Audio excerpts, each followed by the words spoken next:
نحمده ونصلي على رسوله الكريم أما بعد فأعوذ بالله من الشيطان الرجيم بسم الله الرحمن الرحيم قال الله تبارك وتعالى في كلامه المجيد والفرقان الحميد وقال لهم نبيهم إن الله قد بعث لكم طالوت ملكا قالوا أنى يكون له الملك علينا ونحن أحق بالملك منه ولم يؤت سعة من المال قال إن الله اصطفاه عليكم وزاده بسطة في العلم والجسم والله يؤتي ملكه من يشاء والله واسع عليم صدق الله العلي العظيم۔ میرے واجب الاحترام خواتین و حضرات، ارشاد باری تعالی ہے وقال لهم نبیہم،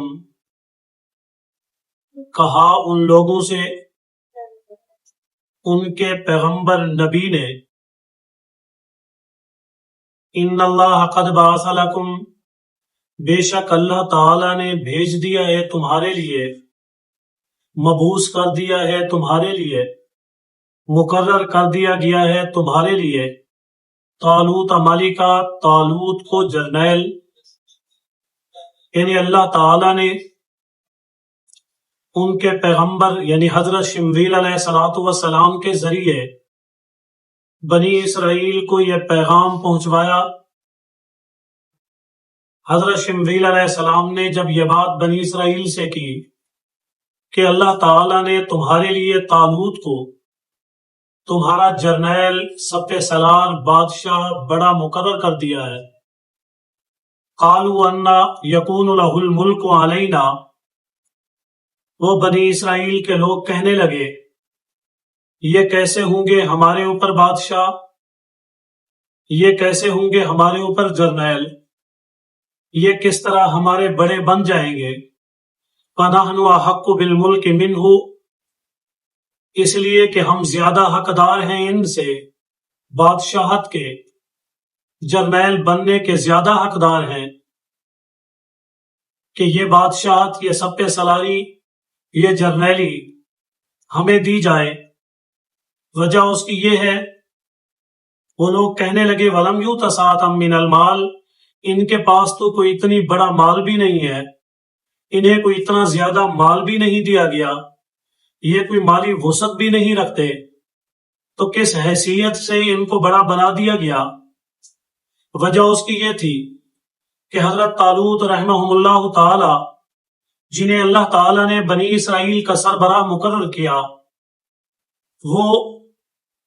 رنگ سازی کا کام کیا کرتے تھے۔ صبح کے وقت وہ لوگوں کے کپڑوں کو رنگا کرتے تھے، شام کے وقت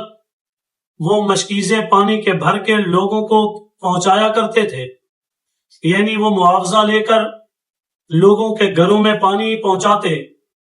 اسی طرح وہ لوگوں کو کپڑے رنگ کر کے دیتے اور اس کا معاوضہ لیتے۔ مقصد یہ ہے کہ وہ مزدور تھے، کم آمدنی والے تھے، یا جسے ہم کمی سمجھتے ہیں وہ اس انداز سے لوگ سمجھتے تھے کہ یہ تو چھوٹے کام کرنے والے ہیں، یہ ہمارے سربراہ کیسے بن گئے؟ حالانکہ ہم میں بڑے ذمہ دار بھی ہیں، بڑے مال والے بھی ہیں، بڑے تاجر بزنس مین بھی ہیں، بڑے بڑے نام والے بھی ہیں۔ ہاں اگر وہ کسی پیغمبر کی اولاد میں سے ہوتے، قریب قریب کسی پیغمبر کے پوتے، پڑ پوتے، یا اسی طرح نواسے، یا کوئی ایسا رشتہ جو قربت والا ہوتا، تو تب بھی یہ لوگ مان لیتے،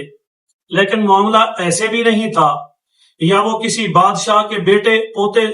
پڑ پوتے، نواسے وغیرہ ہوتے، تب بھی وہ لوگ مان لیتے، چلے جی یہ کسی بادشاہ کے قریبی رشتہ داروں میں سے ہیں، خاندان میں سے ہے، نسل میں سے ہے۔ اب معاملہ اس طرح تھا کہ وہ قریب کسی پیغمبر کی نسل میں سے بھی نہیں تھے، قریب کسی بادشاہ کی نسل میں سے بھی نہیں تھے، یہ بات ان کو ہضم نہیں ہو رہی تھی۔ حضرت شمویل علیہ السلام نے فرمایا قال ان اللہ اصطفاہ علیکم، کہ بے شک اللہ تعالیٰ نے ان کو چن لیا ہے تم میں سے، تمہارے اوپر اللہ نے انہیں منتخب کر لیا، ان کو چن لیا، ان کا انتخاب کر دیا گیا، انہیں بادشاہ اور جرنیل بنا دیا گیا۔ اس کی دو وجہ ہیں۔ وزادہ بسطۃ فی العلم والجسم، کہ وہ علمی لحاظ سے بھی بہت مضبوط ہے، اللہ نے انہیں علم بھی زیادہ دیا ہے، علم میں بھی وہ تم سے زیادہ فائق ہیں، والجسم اور طاقت میں بھی تم سے زیادہ ہیں۔ یہاں دو ہی چیزوں کی ضرورت ہوتی ہے، چاہے دنیا کا کوئی بھی نظام چلانا ہو، کوئی بڑی سے بڑی بادشاہت ہو یا چھوٹے سے چھوٹا کوئی بزنس ہو، کوئی کام ہو، ان میں دو ہی چیزیں چاہیے ہوتی ہیں۔ سب سے پہلی چیز تو یہ ہے کہ اس کے پاس کوئی علم، کتاب، حساب، نظام وہ جانتا ہو،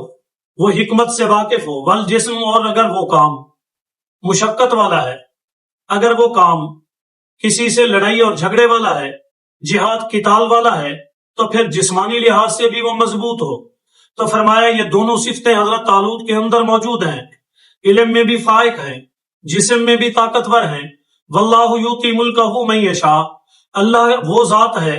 وہ جسے چاہے بادشاہت عطا کر دے، جسے چاہے عزت عطا کر دے، جسے چاہے مقام دے دے، جسے چاہے وہ جرنیلی عطا کر دے، یہ اللہ کی شان ہے، وہ جسے چاہے اسے منتخب کر لے۔ واللہ واسع علیم، اللہ ہی وہ ذات ہے جو بہت وسعت رکھنے والی ہے، وسیع علم والی ہے، بہت زیادہ جاننے والی ہے۔ یہ اللہ کا انتخاب ہے اور اسے تسلیم کرنا پڑے گا۔